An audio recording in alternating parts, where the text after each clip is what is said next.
হ্যাঁ, শুধুমাত্র জিরায়া বেস্ট সেন্সেই ছিল না, অবশ্যই জিরায়া আমার অনেক পছন্দের ক্যারেক্টার। জিরায়া যখন মারা গিয়েছিল তখন আমি প্রায় কেঁদেই ফেলেছিলাম। কিন্তু শুধুমাত্র জিরায়া নয়, আরো একজন বেস্ট সেন্সে আছে, মাইট গাই। That's a promise.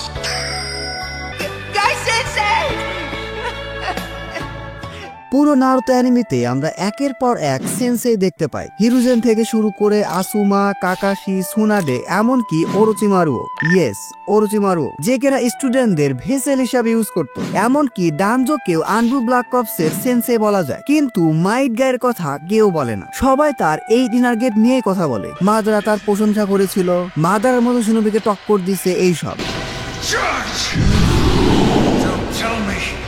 Something even greater.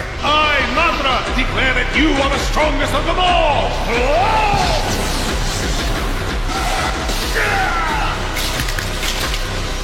কিন্তু আমার মতে শুধুমাত্র জিরায়া নয়, মাইট গাও ছিল বেস্ট সেন্সে। অবশ্যই জিরায়াকে আমি এখানে ছোট করছি না, পুরো নারুতো অ্যানিমের বেস্ট সেন্সে হলো আমাদের জিরায়া সেন্সে। আমার কথা হলো শুধুমাত্র জিরায়াই বেস্ট সেন্সেই ছিল না, মাইট গা এবং রক লির ডুও অনেক বেশি আন্ডাররেটেড। নারুতোর জন্য মাস্টার জিরায়া ছিল বেস্ট সেন্সে, বরং সেন্সের থেকে বেশি কিছু। জিরায়া না থাকলে নারুতোর এমন ক্যারেক্টার ডেভেলপমেন্ট আমরা দেখতেই পেতাম না। বাট রক লির জন্য মাইট গাই ওয়াজ দা বেস্ট সেন্সে। পুরো নারুতো অ্যানিমেতে একমাত্র যার কাছে নিনজুৎসু ইউজ করার কোনো পাওয়ারই নাই, সেটা হলো রক লি।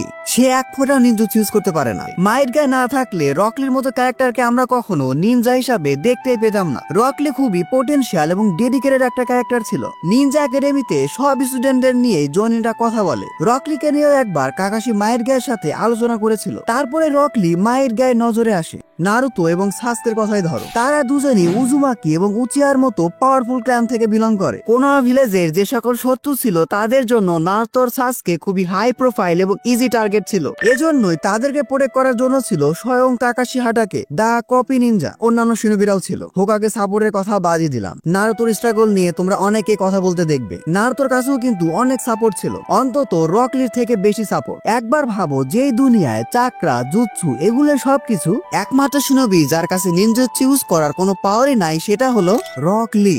সে এক ফোঁটা নিনজুৎসু ইউজ করতে পারে না। রক লির ড্রিম কি ছিল জানো? একজন ট্রু শিনোবি হওয়া। ইয়েস, রক লি যেখান থেকে এসেছে সেখানে একজন জোনিন হওয়ায় অনেক বড় কিছু। এরপরেও চুনিন লেভেলে রক লি গ্রোথ এবং পাওয়ার সম্পর্কে তোমরা সবাই দেখেছো। সাসকের মতো পাওয়ারফুল ক্যারেক্টার ওরা সে সেখানে শেষ করে দিয়েছিল। এ সব কিছুই তার হার্ড ওয়ার্ক দিয়ে। No dojutsu, no tail beast, no talent, only hard work এবং ডেডিকেশন।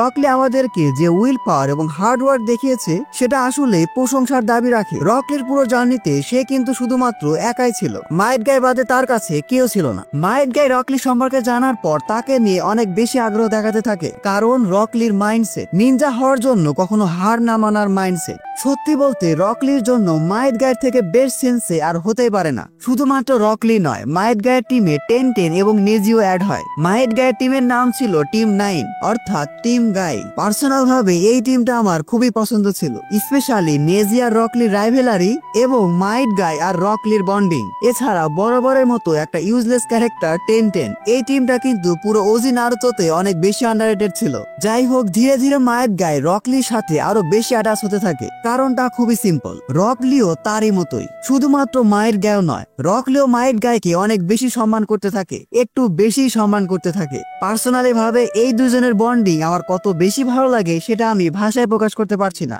এদের বন্ডিং নিয়ে আমি আলাদাভাবে একটি ভিডিও আনবো। এই ভিডিওতে 1000 লাইক কমপ্লিট হলেই। সো প্লিজ ভিডিওটিতে এখনই লাইক করে দাও, আর ভিডিওটি তোমাদের কেমন লাগছে সেটা এখনই কমেন্ট বক্সে জানিয়ে দাও। যাই হোক, এভাবেই বেশ কিছুদিন চলতে থাকে। রকলি মাইট গাই আন্ডারে বিভিন্ন মিশন কমপ্লিট করতে থাকে। এছাড়াও মাইট গায়ের কাছে যত তাইজুৎসু নলেজ ছিল সে ধীরে ধীরে রকলিকে সবই শেখাতে শুরু করে, এবং পুরো নারুতো অ্যানিমেতে এই দুজনই হয়ে যায় বেস্ট হার্ড ওয়ার্কিং ডুও। তাদেরকে দেখে সবাই মজা নিলেও তারা নিজেদের মতো হার্ড ওয়ার্ক করতে থাকে। রকলিরও একটা ড্রিম ছিল, একজন ট্রু শিনোবি হওয়ার ড্রিম। স্বাভাবিকভাবেই রকলির ব্যাক স্টোরিটা অনেক স্যাড ছিল। সে যেহেতু কোন রকম নিনজুৎসু আর গেনজুৎসু ইউজ করতে পারতো না, এই জন্যই একজন নিনজা হয়েছিল তার জন্য অসম্ভব বিষয়। কিন্তু রকলি লাকি ছিল, তার সাথে ছিল মাইট গায়ের মতো একজন সেন্সেই, যে কিনা তার উইল অফ ফায়ার রকলির মধ্যে ইনপুট করেছিল। মাইট গাই রকলিকে আশা দিয়েছিল যে সেও একজন ট্রু শিনোবি হতে পারে, জাস্ট ইউজিং হিজ তাইজুৎসু স্কিল। হ্যাঁ, মাইট গাই রকলিকে শিখিয়েছিল যে তুমি শুধুমাত্র তোমার উইল পাওয়ার এবং তাইজুৎসু দিয়েই একজন ট্রু শিনোবি হতে পারবে। এভাবেই দেখতে দেখতে চুনিন এক্সাম চলে আসে। অন্যান্য দলের মতো টিম গাইও চুনিন এক্সামে পার্টিসিপেট করেছিল। এই এক্সামের সময়ই আমাদের টিম 7 এর সাথে দেখা হয় টিম 9 এর। আর এখানেই সাস্কের যে অরাটা ছিল সেটা রকলি একেবারে শেষ করে দিয়েছিল। যাই হোক, টিম 9 এখানে অন্যান্য শিনোবিদের মতোই 1 ভার্সেস 1 করতে থাকে। টেমারির সাথে ফাইট করে 10-10 এবং স্বাভাবিকভাবেই 10-10 হেরে যায়। এরপর নেজির সাথে ফাইট হয় আমাদের হিনাটার। এখানে আবার নেজি জিতে যায়। এরপর রকলির সাথে ফাইট হয় স্যান্ড ভিলেজের গারার সাথে। অবশ্যই রকলির জন্য গারা অনেক পাওয়ারফুল অপোনেন্ট ছিল। শুরুতে তো রকলি তার তাইজুৎসু ইউজ করে গারাকে ছুঁতে পারছিল না। পরবর্তীতে মাইট গাই রকলির শরীরে যে ওয়েট লাগানো ছিল সেটা সরানোর অনুমতি দিলে রকলি আগের থেকে অনেক বেশি ফাস্ট হয়ে যায়। এটা পুরো নারুতো অ্যানিমের one of the baddest moment ছিল। সবাই রকলিকে অনেক বেশি আন্ডার এস্টিমেট করেছিল, স্পেশালি তেমারি। কে ভেবেছিল এই সামান্য ওয়েট ফেলে দিয়ে রকলি কিভাবে গারাকে হারাবে, বাট এরপরে যা হয়। পরবর্তীতে কিছু সময়ের জন্য রকলি গারাকে বেশ ভালো টক্কর দিতে থাকে। ফাইট করতে করতে এক পর্যায়ে রকলি তার তাইজুৎসুকে এত বেশি পুশ করেছিল যে তার অবস্থাও খারাপ হয়ে যায়। রকলি কিন্তু গারার অবস্থাও মোটামুটি ভালোই খারাপ করে রেখেছিল, কিন্তু গারা সুযোগ বুঝে রকলির হাত এবং পায়ে একটা বড় ইনজুরি করে ফেলে। এই সময়ই মাইট গাই এসে রকলিকে বাঁচিয়ে নেয়। মাইট গাই যদি এই সময় না আসতো রকলির অবস্থা আরো খারাপ হয়ে যেত।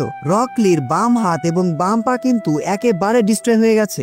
এমনকি রকলির অবস্থা এত খারাপ হয়ে গিয়েছিল সে অজ্ঞান হয়ে গিয়েছিল। কিন্তু রকলির ফাইটিং স্পিড এত বেশি ছিল যে সে অজ্ঞান হয়ে গেছে, মানে তার বোধ বুদ্ধিও নাই। এই অবস্থায় সে উঠে দাঁড়ায় গারার সাথে আবার ফাইট করার জন্য।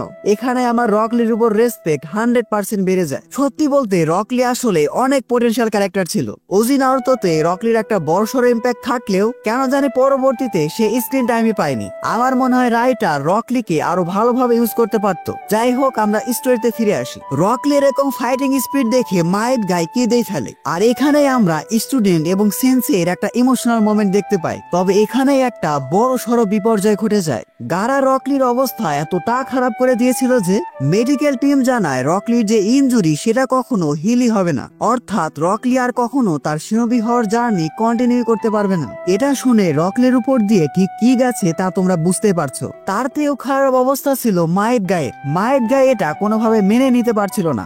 মাইট গাই রকলিকে ঠিক করার জন্য সবকিছু করতে থাকে। যাই হোক, এরপর মাইট গাই রকলিকে নিয়ে যায় চুনিন এক্সামের ফাইনাল দেখানোর জন্য। কিন্তু রকলির ইনজুরি এতটাই খারাপ ছিল যে তারা সেখানে লেট করে পৌঁছায়। সেখানে গিয়ে তারা জানতে পারে নেজি নারুতোর কাছে হেরে গিয়েছে। এরপর মাইট গাই আর রকলি সাসকে ভার্সেস গারার ফাইটটা দেখতে থাকে। এই দুজনের ফাইট দেখে মাইট গাই এবং রকলি দুজনই অবাক হয়ে যায়। তারা দুজন খেয়াল করতে থাকে সাসকে রকলির মুভ কপি করতে পারছে। ইয়েস, রকলি এত বছর ট্রেনিং করে যে স্কিল অর্জন করেছে সাসকে জাস্ট তার শারিঙ্গান দিয়ে সেটা কপি করে ফেলেছে। একবার ভাবো রকলির উপর দিয়ে এই সময় কি গেছে। এত কিছুর পরেও রকলির উইল পাওয়ার এক ফোঁটাও কমেনি। একজন শিনোবির মেন্টাল অ্যাবিলিটি কতটা স্ট্রং হলে এরকম মাইন্ডসেট আসতে পারে তা তোমরাই বলো। এজন্য রকলি আমার অনেক পছন্দের ক্যারেক্টার। আশা করি পুরো বিষয়টাই তোমাদেরকে অনেক ভালোভাবে বোঝাতে পেরেছি। Like, share and subscribe. আজকে ভিডিও এ পর্যন্ত। ভিডিওটি ভালো লাগলে ভিডিওতে এখন একটি লাইক দিয়ে চ্যানেলটি সাবস্ক্রাইব করে ফেলো। Don't subscribe if you are not an anime fan. See you in next video.